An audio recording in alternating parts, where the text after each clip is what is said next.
Now joining me now is Congressman Ron Paul, Republican from Texas, also a presidential candidate. Thank you so much for being with us here. You are a no vote tonight. Talk to me a little bit about your vote and what's at stake.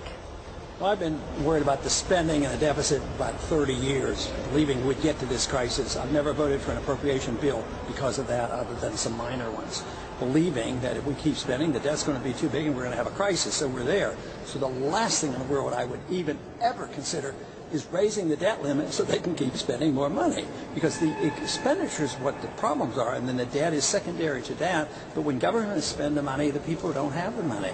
So what we should be doing is not talking about whether we're going to get a temporary reprieve and raise the debt limit and continue to do what we've been doing.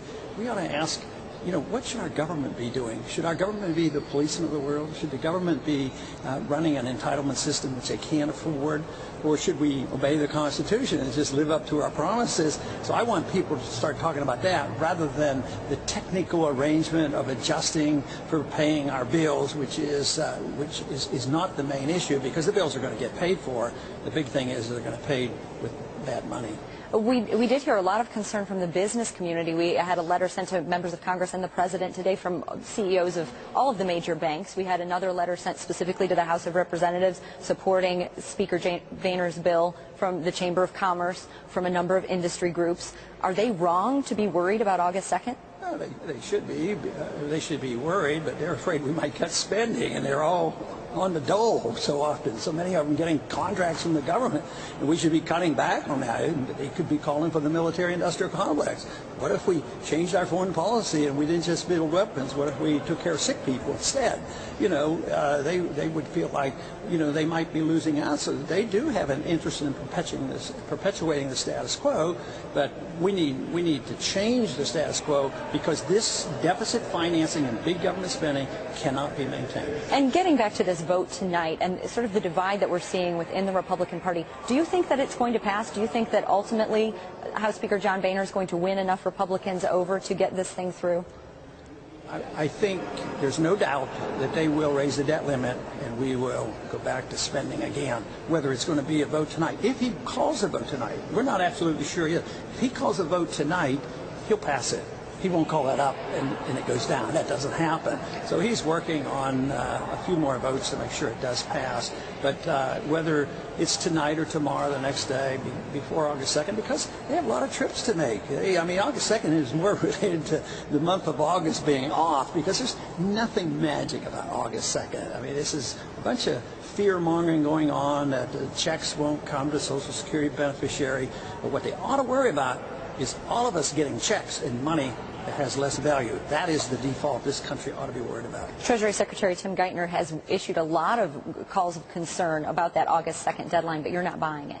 No, I think it's artificial. He's already $200 billion over the limits right now. And he'll get the increase.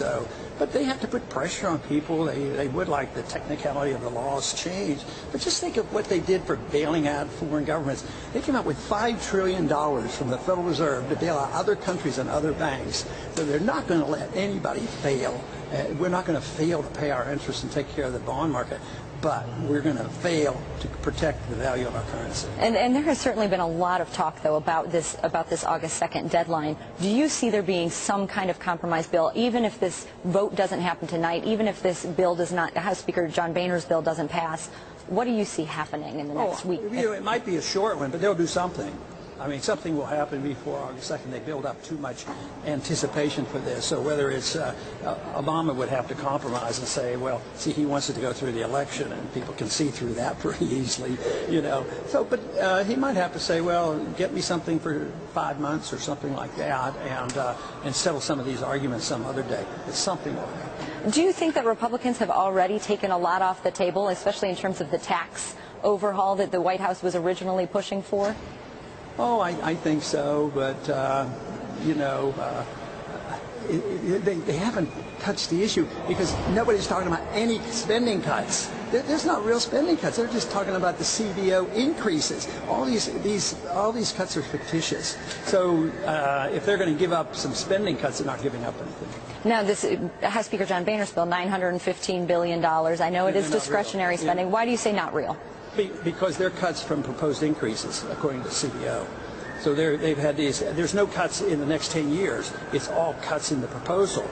If they were serious, what they should do, if they said this is a serious matter, just freeze the budget from last year, and you'd cut $1 trillion down. Just freeze it. Congressman Ron Paul, thank you so much for being with here. One of the dissenters tonight, House Speaker John Boehner, needs 216 Republicans to get his plan passed. And again, we are still waiting on that vote tonight.